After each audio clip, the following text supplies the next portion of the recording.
Ici, Ibrahim Traoré, face à un embargo international, a pris une décision audacieuse. Dans un moment de grande incertitude, il a vu une opportunité unique pour son pays, le Burkina Faso. Une plante, le manioc, souvent négligé dans les discussions agricoles, pourrait-elle devenir l'épine dorsale de l'économie nationale ?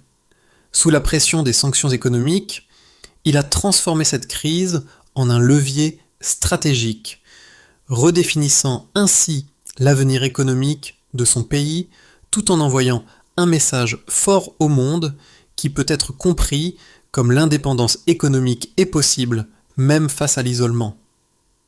Ici, Ibrahim Traoré, dans sa vision audacieuse, a offert au Burkina Faso une alternative tangible face à l'embargo. Il ne s'agissait pas seulement de surmonter une crise, mais de transformer un obstacle en une opportunité stratégique pour une indépendance durable. Le pari était risqué, qui peut être compris comme opter pour une culture locale. Le manioc, en réponse à des sanctions économiques internationales, pouvait-il réellement redéfinir l'avenir économique du pays ? En introduisant cette culture résistante et peu dépendante des conditions extérieures, Traoré a non seulement visé la sécurité alimentaire, mais aussi l'indépendance géopolitique. En réorientant l'économie vers une autosuffisance alimentaire, il a placé le Burkina Faso sur la voie d'une nouvelle ère. Le défi était immense. Réussir là où d'autres pays africains avaient échoué, sans aide internationale, et faire du Burkina Faso un modèle de résilience et de souveraineté économique. Mais les enjeux étaient élevés. S'il réussissait, cela redéfinirait non seulement l'économie du pays, mais aussi sa place dans un monde où la dépendance économique est souvent la norme. Ici, la situation du Burkina Faso en 2023 était critique. Sous les sanctions économiques internationales, le pays se retrouvait de plus en plus isolé. Les relations commerciales avec les puissances mondiales étaient rompues, les aides internationales devenaient rares et le pays se voyait acculé dans un coin.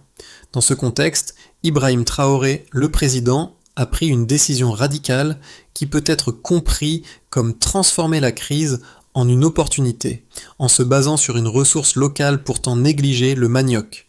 Cette plante, qui pousse dans les sols arides du Sahel, semblait être la réponse à une question cruciale.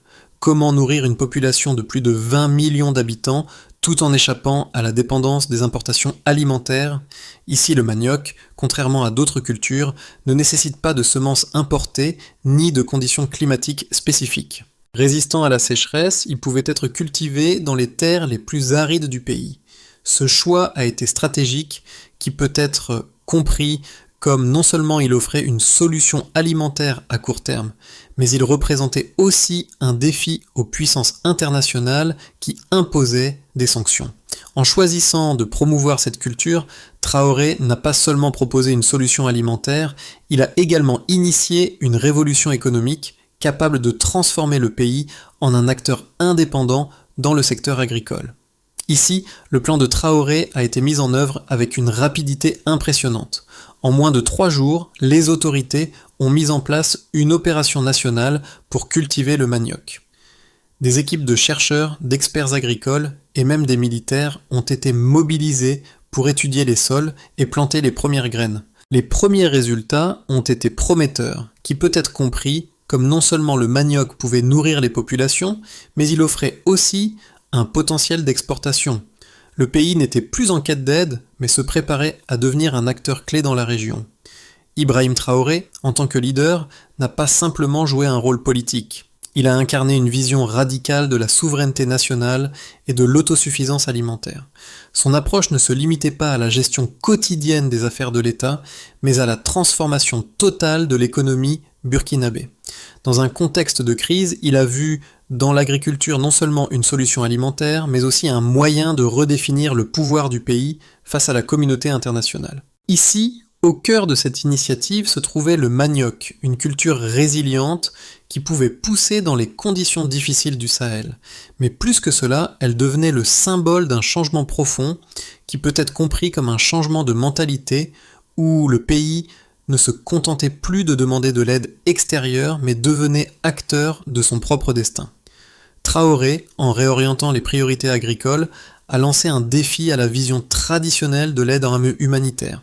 Il a montré que même un pays sous embargo pouvait se reconstruire à partir de ses propres ressources. Les premières répercussions ont été immédiates. Le projet de cultiver du manioc a suscité l'enthousiasme dans les communautés rurales, où les fermiers ont commencé à voir des opportunités de revenus là où il n'y en avait auparavant. En quelques mois, des milliers d'hectares de terres agricoles ont été consacrés à cette culture. Traoré a créé un environnement favorable à l'innovation agricole en impliquant les jeunes qui ont vu dans cette initiative une nouvelle chance de s'émanciper de la dépendance aux aides alimentaires. Ici, l'initiative d'Ibrahim Traoré a rapidement pris de l'ampleur. Ce qui avait commencé comme une idée audacieuse est devenu une opération nationale en un temps record. Le Burkina Faso, sous le poids des sanctions économiques et de l'isolement international, a vu une lueur d'espoir dans cette révolution agricole. Les premiers pas ont été déterminants, qui peut être compris comme la mise en place d'équipes de chercheurs, la mobilisation des militaires et des experts agricoles, et l'organisation rapide de formations pour les fermiers locaux. La première phase de la production de manioc a eu lieu sur des terres arables choisies à la hâte, mais les résultats ont dépassé les attentes. Les terres agricoles, jadis délaissées ou utilisées pour des cultures non rentables, ont été réorientées vers le manioc. Ce dernier, grâce à sa capacité à résister à la sécheresse, s'est révélé être une culture idéale pour les conditions difficiles du Sahel. En moins de 6 mois, des milliers d'hectares de terrain étaient cultivés en manioc. Les premières récoltes ont été impressionnantes, offrant non seulement de quoi nourrir la population, mais aussi un excédent qui allait être transformé en produits dérivés comme la farine et l'éthanol. L'initiative ne s'est pas limitée à l'augmentation de la production alimentaire, mais a aussi permis de créer des emplois dans le secteur agricole et la transformation des produits. Les fermiers locaux, autrefois dépendants des aides humanitaires internationales, ont vu dans ce projet une nouvelle source de revenus.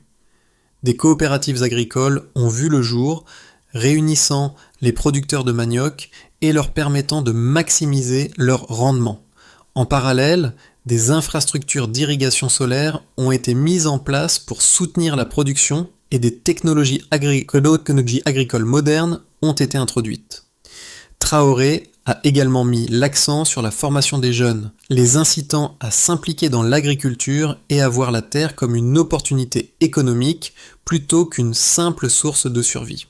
Le succès rapide de l'initiative a attiré l'attention des voisins et des autres pays du Sahel. Le Burkina Faso, un pays autrefois considéré comme dépendant des aides humanitaires, était en train de se transformer en un modèle de résilience et de souveraineté économique. Le manioc est devenu l'épine dorsale de l'économie nationale et avec le temps, le pays a commencé à exporter ce produit vers les pays voisins. En seulement 1 an, le Burkina Faso était en train de s'imposer comme un acteur majeur dans le secteur alimentaire de la région.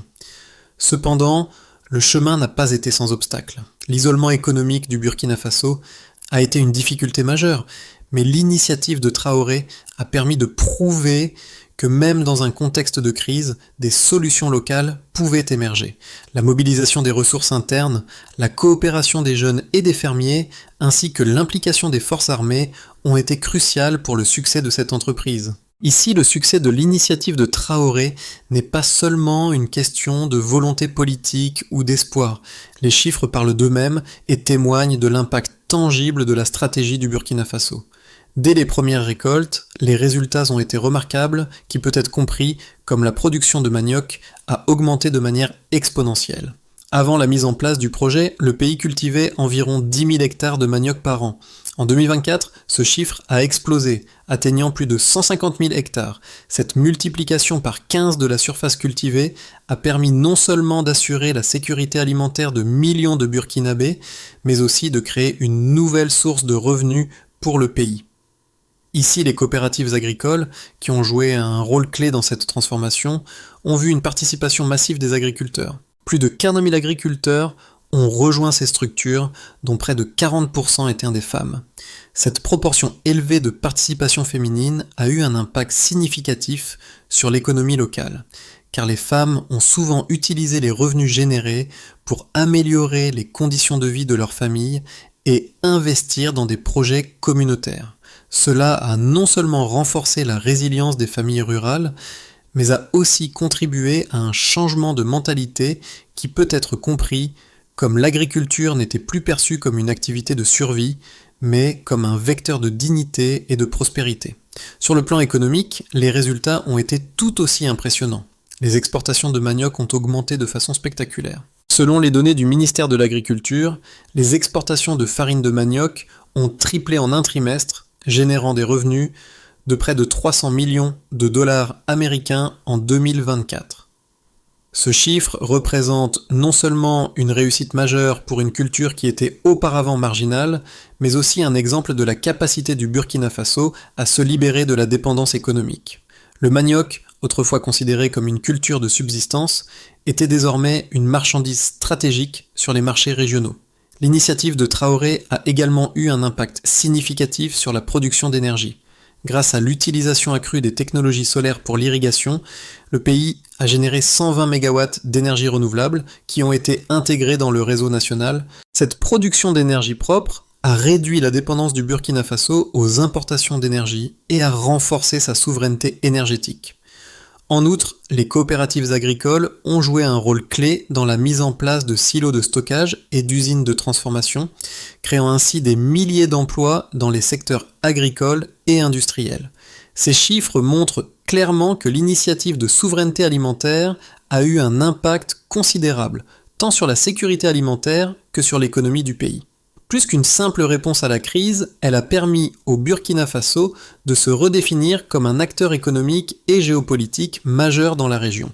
Ici, l'initiative de Traoré, bien que largement saluée, a aussi suscité des critiques, notamment en raison de la concentration du pays sur une seule culture qui peut être comprise comme le manioc. D'un côté, certains experts ont salué la stratégie de souveraineté alimentaire, mettant en avant la résilience de cette culture face aux conditions climatiques extrêmes. Le manioc, contrairement à d'autres cultures comme le blé ou le maïs, ne dépend pas de semences importées et peut être cultivé même dans les sols les plus arides. De plus, sa résistance à la sécheresse et sa rapidité de croissance en ont fait une solution idéale pour un pays confronté à des défis alimentaires majeurs. En diversifiant les produits dérivés du manioc, comme la farine et l'éthanol, le Burkina Faso a non seulement assuré sa sécurité alimentaire, mais a aussi créé de nouvelles opportunités économiques. Cependant, les critiques les plus courantes ont porté sur le risque de dépendre d'une seule culture, ce qui pourrait exposer le pays à des vulnérabilités à long terme. Si une crise climatique affectait les récoltes de manioc, le pays pourrait se retrouver dans une situation similaire à celle d'avant, dépendant des importations alimentaires et des aides internationales. En concentrant toute sa production agricole sur une seule ressource, le Burkina Faso pourrait devenir vulnérable aux fluctuations du marché mondial du manioc, créant ainsi un déséquilibre dans son économie. Les défenseurs du modèle de Traoré ont cependant répliqué que cette approche n'était pas une solution unique, mais plutôt une réponse stratégique à une situation d'urgence. L'objectif initial était de garantir la sécurité alimentaire et de redonner au pays une certaine autonomie face à la pression extérieure. Loin de chercher à remplacer la diversité agricole, Traoré a mis en place des plans à long terme pour diversifier les cultures. Le manioc a été choisi comme une solution immédiate et tangible, mais d'autres cultures seront introduites au fur et à mesure et des pratiques agricoles durables seront mises en œuvre pour assurer la résilience à long terme. Ainsi, bien que le modèle de Traoré ait ses défauts et présente des risques, il a permis au Burkina Faso de sortir de l'isolement et de redéfinir son avenir économique. L'initiative, bien qu'axée sur une seule culture, a lancé un mouvement de transformation qui pourrait se déployer dans d'autres secteurs agricoles du pays à l'avenir. Au fur et à mesure que les mois passaient, la stratégie de Traoré se révélait plus solide qu'on ne l'avait initialement imaginé. Le manioc, loin d'être une solution temporaire, devenait le pilier de l'économie burkinabé. Les premières exportations de manioc transformé ont dépassé les attentes et en 2024, le Burkina Faso est devenu un acteur majeur de l'agriculture régionale. L'impact de cette initiative n'était pas seulement économique mais géopolitique. En répondant aux sanctions internationales par une solution interne, Traoré a prouvé que l'indépendance alimentaire était non seulement possible, mais qu'elle pouvait renforcer la position d'un pays sur la scène mondiale.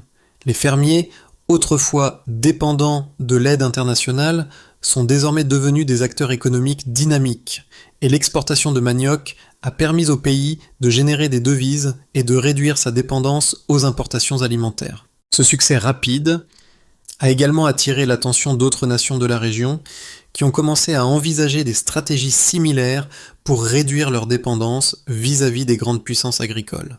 Le modèle de Traoré ne se contentait pas de répondre à une crise immédiate, il ouvrait une nouvelle voie vers une indépendance durable pour le Burkina Faso et au-delà. L'initiative de Traoré a eu des répercussions profondes et multiformes sur le Burkina Faso, dépassant largement les attentes initiales.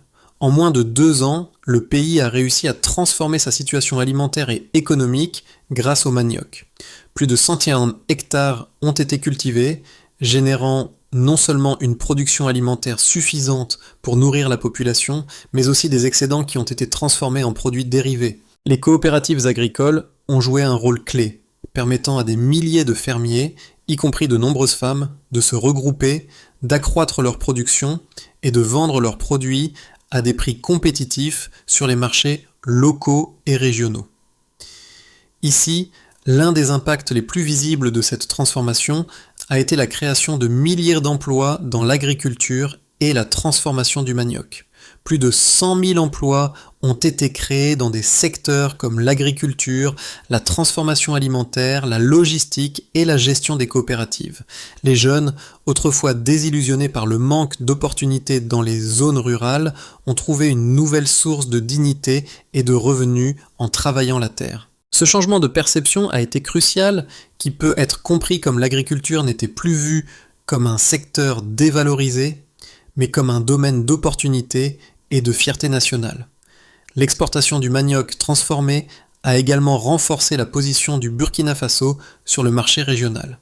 Le pays est devenu un fournisseur clé de farine de manioc et d'autres produits dérivés pour des pays voisins comme le Bénin, le Ghana et le Mali. En 2024, les exportations ont triplé en valeur, atteignant près de 300 millions de dollars. Cette percée sur les marchés internationaux a non seulement permis au Burkina Faso de générer des devises étrangères, mais aussi de montrer que, même dans un environnement de crise, il est possible de créer des solutions internes durables. Le modèle de souveraineté alimentaire a également eu des conséquences géopolitiques notables. Alors que de nombreux pays africains restaient dépendants des aides internationales et des importations alimentaires, le Burkina Faso est devenu un exemple à suivre. Ce succès a attiré l'attention des organisations internationales, mais aussi des autres nations du Sahel, qui ont commencé à réévaluer leur propre stratégie agricole. En se libérant de la dépendance aux importations, le Burkina Faso a montré qu'il était possible de redéfinir sa place dans un monde globalisé, dominé par des puissances économiques. Cependant, les défis restent nombreux. La dépendance croissante à une seule culture, bien qu'efficace à court terme, comporte des risques à long terme. Le Burkina Faso devra continuer à diversifier ses sources de revenus agricoles et à améliorer la résilience de son secteur face aux crises climatiques et économiques. Mais ce qui était au départ un pari risqué est désormais devenu un modèle de réussite, prouvant qu'une vision audacieuse, soutenue par l'innovation et la coopération nationale, peut transformer la crise en opportunité. Ici, le Burkina Faso, après avoir amorcé sa transformation agricole, se trouve à un carrefour stratégique où plusieurs scénarios peuvent se dessiner. Le futur de son modèle de souveraineté alimentaire dépendra de la manière dont le pays gérera les défis internes et les pressions extérieures. Voici 3 scénarios possibles pour les 6 à 12 prochains mois qui peut être compris comme scénario de base. Croissance stable et durable. Dans ce scénario, le Burkina Faso maintient sa dynamique actuelle. Les exportations de manioc continuent de croître à un rythme stable, atteignant 4 millions de tonnes d'ici 2026. Les coopératives agricoles se renforcent et la diversification des produits dérivés du manioc, comme la farine, l'amidon et l'éthanol, permet au pays d'augmenter ses revenus. La production d'énergie solaire et l'intégration d'infrastructures d'irrigation durable favorisent une agriculture résiliente. Le pays pourrait devenir un fournisseur clé de produits agricoles dans la région, consolidant sa place sur les marchés africains et mondiaux. Dans ce scénario, la coopération régionale avec des pays comme le Mali et le Bénin permettrait au Burkina Faso de maintenir une croissance soutenue et de réduire sa dépendance aux importations alimentaires. Ici, scénario optimiste qui peut être compris comme expansion régionale et diversification. Dans un scénario plus optimiste, le modèle de souveraineté alimentaire du Burkina Faso pourrait inspirer d'autres pays du Sahel et d'Afrique de l'Ouest à adopter des stratégies similaires. Si le pays réussit à augmenter la production de manioc à plus de 5 millions de tonnes d'ici 2026, il pourrait devenir un acteur majeur sur le marché mondial. Le Burkina Faso pourrait établir des accords commerciaux avec des partenaires mondiaux, notamment en Europe et en Asie, ce qui ouvrirait de nouveaux marchés pour ses produits. En outre, le pays diversifierait ses cultures agricoles, introduisant d'autres variétés résistantes aux conditions locales pour garantir une sécurité alimentaire durable. Dans ce scénario, le Burkina Faso bénéficierait d'une forte croissance économique, réduirait la pauvreté et deviendrait un modèle de développement pour d'autres nations africaines. Ici, scénario pessimiste qui peut être compris comme tension géopolitique et défi climatique. Dans le scénario pessimiste, le Burkina Faso pourrait faire face à des tensions géopolitiques croissantes, notamment avec les grandes puissances agricoles comme l'Union européenne et les États-Unis. Ces puissances pourraient imposer des restrictions commerciales sur les exportations de manioc en raison de préoccupations sanitaires ou des normes de qualité. De plus, des conditions climatiques extrêmes, comme des sécheresses prolongées, pourraient affecter la production de manioc, réduisant les rendements agricoles et augmentant la vulnérabilité du pays.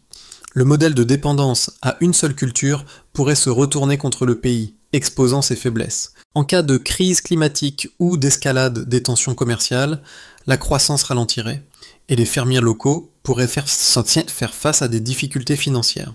Dans ce scénario, il serait crucial pour le Burkina Faso de diversifier sa production agricole et d'étendre ses relations commerciales à de nouveaux marchés. Le pays devra également investir davantage dans des pratiques agricoles durables et renforcer la résilience de ses infrastructures agricoles face aux chocs climatiques. L'histoire du Burkina Faso, marquée par la vision audacieuse d'Ibrahim Traoré, offre des leçons précieuses pour chacun de nous. Le pays, autrefois pris au piège des sanctions économiques et de la dépendance, a démontré qu'il était possible de réinventer son avenir par l'agriculture et l'autosuffisance. Ce modèle ne se limite pas à un simple récit de résilience, mais il incarne l'idée que chaque nation, chaque communauté a le pouvoir de prendre son destin en main, même dans les moments les plus difficiles. Cette transformation a eu un impact direct sur les populations locales. Les jeunes, qui autrefois cherchaient des emplois dans les grandes villes ou comptaient sur des aides alimentaires, se sont retrouvés à travailler la terre, devenant ainsi des acteurs clés de l'économie. Les femmes, qui représentaient près de 40% des membres des coopératives agricoles, ont joué un rôle central dans la réussite de cette initiative. Pour elles, le manioc n'était pas seulement une culture, mais une opportunité de renforcer leur autonomie économique et d'améliorer la qualité de vie de leur famille. Le modèle burkinabé a également inspiré d'autres pays du Sahel et d'Afrique de l'Ouest. Il prouve que même dans un contexte mondial complexe, l'innovation locale et la coopération peuvent créer des solutions durables.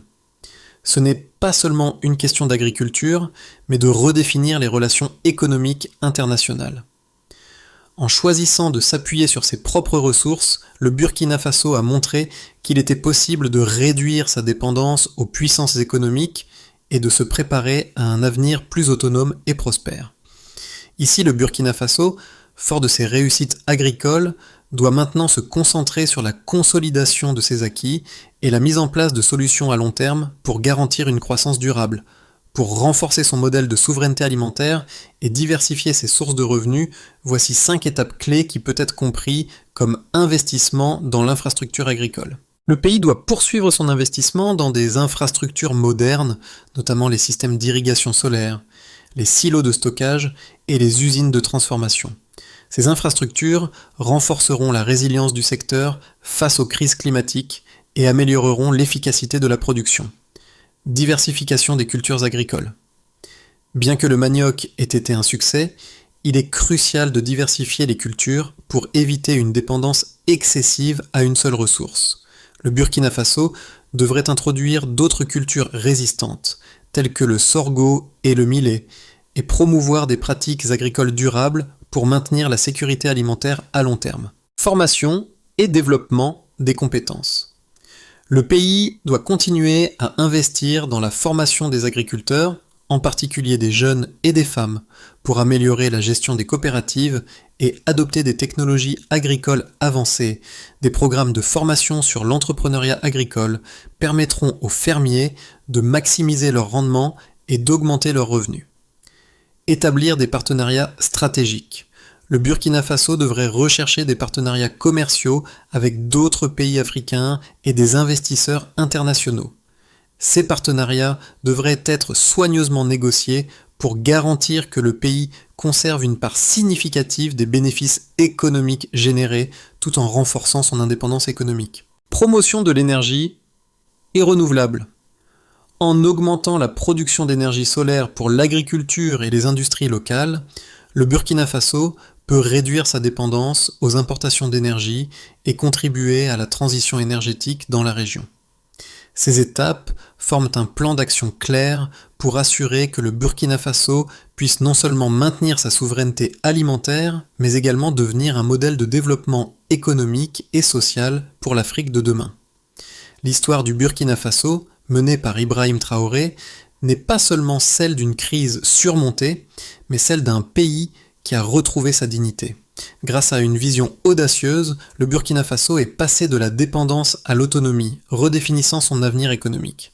Le manioc, une plante simple, est devenu le symbole d'une révolution silencieuse, une révolution qui a transformé des milliers d'enviers de vie. Ibrahim Traoré, plus qu'un simple politicien, est devenu le visage de ce changement profond. Son modèle a inspiré non seulement les Burkinabés, mais aussi d'autres nations d'Afrique de l'Ouest, montrant que, face à l'adversité, la véritable force réside dans la capacité à se réinventer. Le projet de souveraineté alimentaire n'était pas seulement une réponse à une crise, mais une opportunité de créer une nouvelle réalité. Aujourd'hui, le Burkina Faso est un modèle de résilience, où l'agriculture ne représente plus seulement une source de subsistance, mais une porte vers un avenir meilleur. En célébrant le succès de cette initiative, nous nous souvenons que chaque nation, chaque communauté, possède le pouvoir de se redéfinir. Le pays, autrefois dépendant, est désormais un symbole de souveraineté, d'indépendance et de fierté retrouvée. Ici, l'exemple du Burkina Faso nous rappelle une vérité fondamentale qui peut être comprise comme l'autosuffisance et la résilience sont possibles, même dans les moments les plus sombres. Grâce à l'audace et à l'innovation, ce pays a réussi à transformer une crise en une opportunité et il est maintenant un modèle pour l'ensemble du continent africain. Mais cette histoire ne se termine pas là. Elle continue de résonner au-delà des frontières du Burkina Faso, invitant chacun de nous à réfléchir à ce que nous pouvons accomplir lorsque nous choisissons de prendre notre destin en main. Alors, comment pouvez-vous contribuer à cette transformation ? Peut-être en soutenant des initiatives locales, en investissant dans des projets durables ou simplement en vous engageant à promouvoir l'autosuffisance dans votre propre communauté. Le changement commence par des actions concrètes, petites ou grandes, et chaque geste compte. Si cette histoire vous a inspiré, n'hésitez pas à la partager, à en parler autour de vous et à engager la conversation sur l'importance de la souveraineté économique. Ensemble, nous pouvons créer un avenir plus autonome et plus prospère à l'image de ce que le Burkina Faso a réalisé.